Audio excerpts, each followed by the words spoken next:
Chapter 64. The worst part about being coated in the blood of your enemies is how sticky it gets. Especially when your shoes have waded through enough blood that each step sent a small jet of dark red fluids, and you can feel the blood welling up between your toes. Vandar Adg of the Blood Tribe. For someone incapable of even dying, your insane hide-and-seek game makes me doubt your supposed immortality. I joked coldly as I walked into Queen Bee's little bunker that was beneath her palace, and the best part was how I knew with certainty that League wouldn't come here even if the news of my attack on the palace as the nation of Bialya wasn't on the UN Charter and refused to allow League interference within the land. With the Queen of the land being a sadistic mind controller, it made sense that she wouldn't want the League poking around her lands. Lord, let's just talk. I have gold women in tech from Otgurk. I silenced Queen Bee by controlling all the air in the room and kept her in an almost complete vacuum so as she began clawing at her throat at being unable to breathe while I simply maintained my staring contest with Vandal Savage. I haven't been called such a name in a very long time. I don't like it either. Vandal Savage admittedly, wryly shrugging, literally not giving a damn about Queen Bee on the ground rolling around in agony as she couldn't even get a breath. This method was done also to protect myself against her pheromones. I wonder how the old gods like the Greeks and the celestial bureaucracy would react if they knew you had been bringing in apocalypse and been the tyrant god's bitch toy like you made Clarion, I said as I cut off the little weak vacuum trick as I saw Queen Bee had passed out and was no longer struggling. I doubted the people behind the screens would give me their locations, so maybe I could extract the information from Queen Bee. I thought as I contemplated dangling her over an active volcano to get the information I needed, as it would only be a quick little garganta away. Not at all inconvenient really. Me denying your claims makes no difference, but, in the end, even Darkseid has his weaknesses. But either way. Jake Barris, what do you want in order for you to stop hunting the light members before you? Vandal Savage spoke, and I heard Deathstroke snort. Interesting how he didn't react at all to the threat of me running to tattle on him to the old gods. I don't need your protection, Savage. If anything, I relish the challenge. So, you hear that, kid? I am coming to cut you down.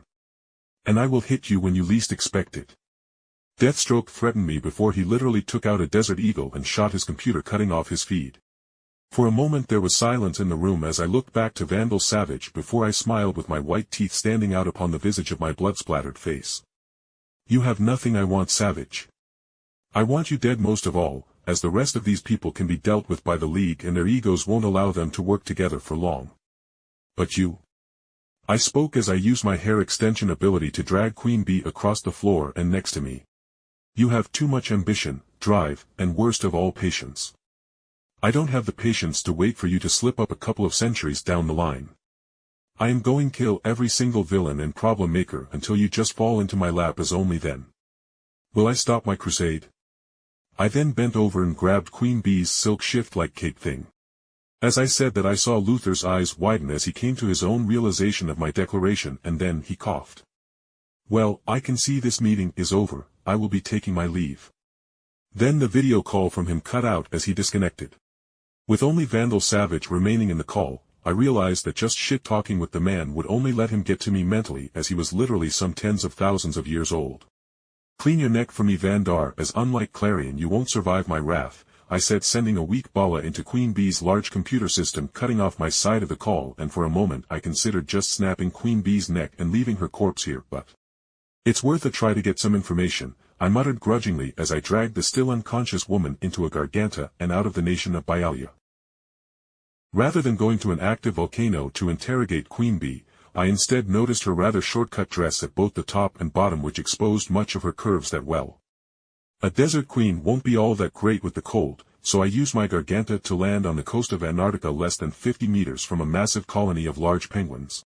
Wake up, woman, I said as I pulled my own blood-encrusted clothes tighter against me as the frigid Antarctic winds pulled out at the warmth in my body. Ah!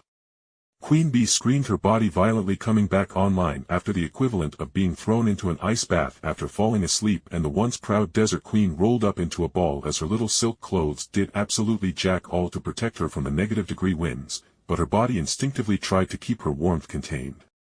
You all right there in the head, or did I burn out the light bulb in your noggin when I choked you out like a bitch?